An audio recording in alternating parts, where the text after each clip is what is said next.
How y'all doing? This is Mama Lucy. Got a story for you today. I've been promising for you a while about the Battle of Kings Mountain. It's one of my favorite stories in history. It's set in the Revolutionary War time, and I love the Revolutionary War period. If you think about it, what a miracle it was that we're a country. Here we were, these colonists who were farmers and maybe some skilled laborers, but professional soldiers were scarce. We took on the British who were the world power at the time, and sent them packing, and we got to be our country. So there's just a lot of encouragement in reading the stories of the Revolutionary War for me. And something personal about the Battle of Kings Mountain. Well, it's not have to do with battle, but how I come to learn about it is Mama and Daddy just had a high school diploma, but they instilled in us the love to learn. And part of that, how we started to learn about the battles of Kings Mountain, over there in Boone, North Carolina, they have outdoor drama called Horn in the West. And Mama and Daddy took us to see it, and it's what they call historical fiction. But it was based on that battle. And so that spurred our interest, and from there we took to learning more about what happened leading up to the Battle of Kings Mountain.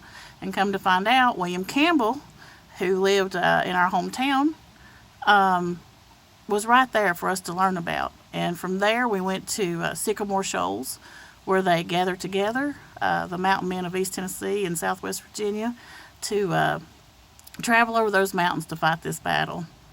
So that's just a little background how important it is, and what if you share history and learning with your kids of what it can mean, when they're all grown up too.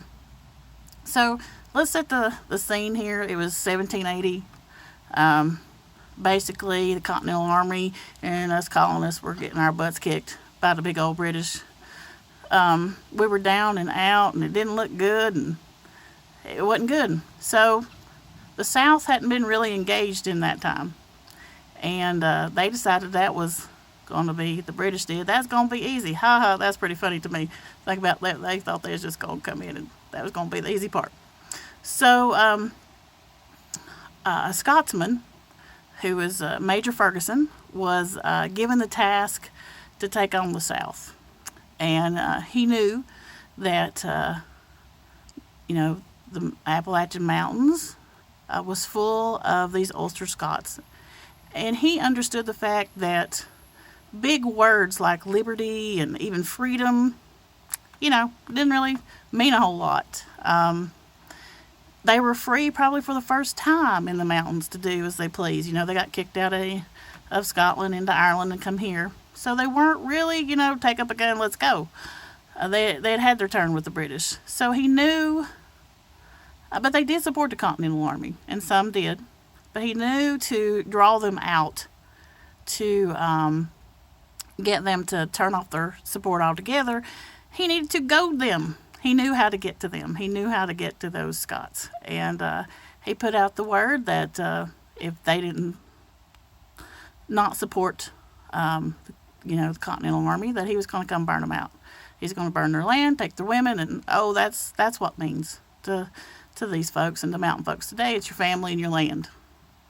Not necessarily some esoteric government thing. But anyway, and there's a lesson in there if you just listen to it for what's going on right now.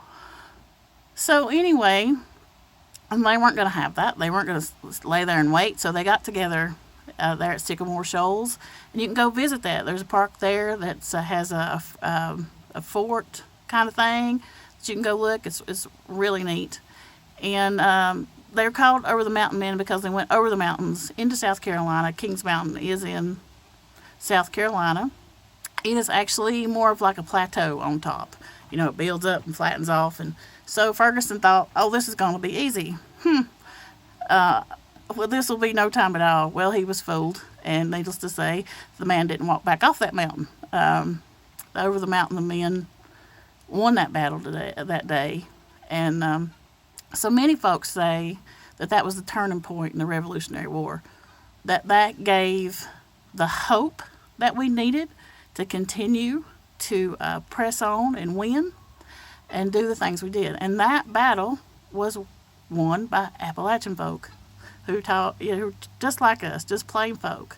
And so Appalachian folk, y'all be proud of that. You turned around the Revolutionary War. You be proud of that. So I have, to finish today, I have this quote from George Washington that I want to read to you, to kind of give you a little bit of pride about where you come from and such. It's just one of my favorites. So after that, it's rumored that General Washington said this. He said, "If all else fails, I will retreat to the Valley of Virginia, plant my flag on the Blue Ridge, rally around the Scots, and make my last stand for liberty amongst a people who will never submit to British tyranny whilst there's a man left to draw a trigger." That's just fabulous. So share this story with your youngins.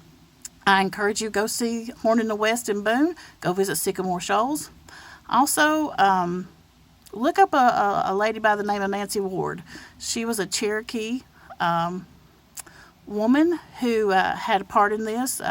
Those families around there, around Sycamore Shoals, East Tennessee, she would go out and warn the settlers when the British were raids. The British were actually arming Cherokee against the colonists. So she's someone else that connected to this story. That's a real wonderful story. So go look her up too. And so I really thank y'all for listening. Y'all welcome to share this video, share our YouTube channel, and take care of yourself. And we'll see you next week. Thank you.